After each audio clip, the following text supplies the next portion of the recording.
Magandang araw mga ka-Diskarte Chicks! Welcome back sa ating YouTube channel. Sa video na ito ay pag-uusapan natin ang mga benepisyo at masamang epekto ng pagsasarili o self-care. Hindi ito madalas pinag-uusapan pero mahalaga itong pag-usapan ng maayos. Dahil marami ang nagtatanong at naiintriga dito. Kaya tara, simulan na natin.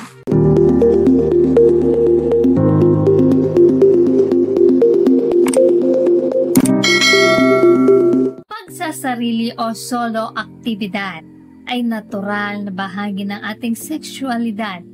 Marami ang naiilang pag-usapan ito pero tayo bilang mga Pilipino ay kailangang maging bukas ang isip sa mga paksang ito upang maintindihan ang mga benepisyo at mga posibleng masamang epekto kung hindi nagagawa ng tama.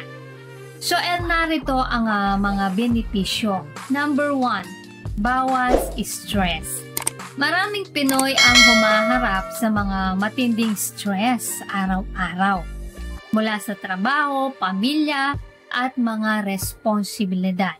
So, ayon sa pag-aaral, ang pagsasarili ay isang mabisang paraan upang mabawasan ang stress. So, narito kung bakit. Number 1 is physical release. Ang physical na aktibidad ng pagsasarili ay maaaring makatulong sa pagpapalabas ng mga tensyon sa katawan na nagbibigay ng mabilis na relaxation. So, pangalawa is endorphin release. Nakakapagpalabas ito ng endorphins, isang natural na chemical sa utak na tumutulong upang mapabuti ang ating mood at magbigay ng feel-good sensation. At yung pangatlo ay ang mental focus. Kapag ginagawa ito pansamantala, tayong nawawala sa mga nakaka-stress na iniisip tulad ng mga bayarin o problema sa trabaho. Pang-apat is sense of control. Nababawasan ng pagkabalisa dahil sa pakiramdam ng control sa sarili kahit sa maikling panahon. So, syempre, kung may benepisyo, meron namang negatibong epekto. So, number 1 is pagiging addict. Katulad ng anumang bagay, ang sobra-sobrang pagsasarili ay maaaring makasama.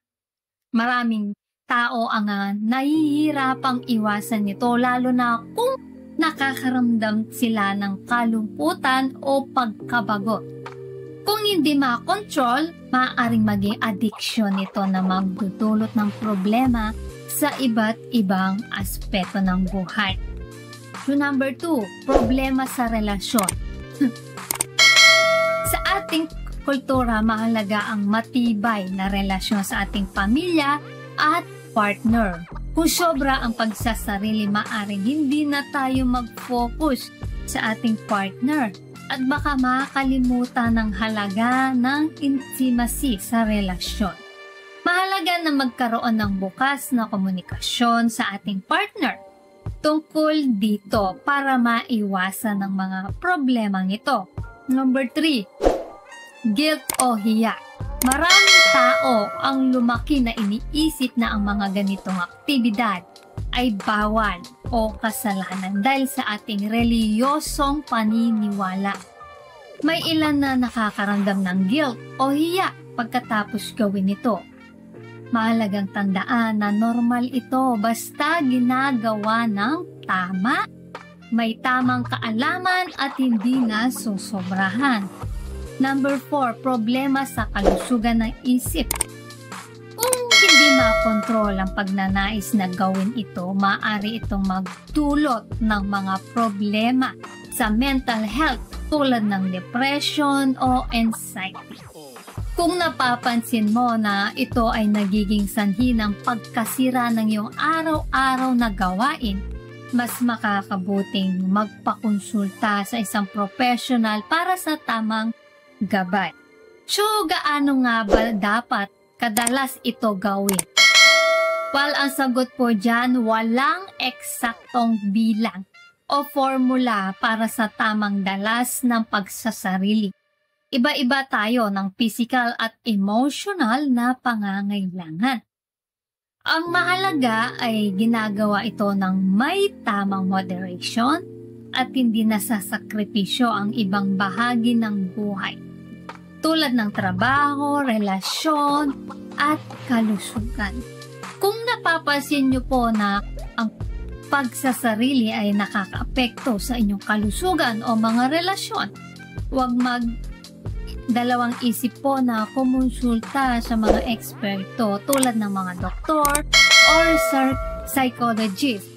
Huwag pong mahiya na humingi ng tulong dahil ito ay normal lamang at bahagi ng pag-aalaga sa ating sarili. Katulad nga po ng nabanggit ko, ang pagsasarili ay normal lamang na gawain basta ginagawa ito ng may responsibilidad. Pero katulad ng panunod ng porn, kapag nasosobrahan na ito, ay maaari ring maging masama.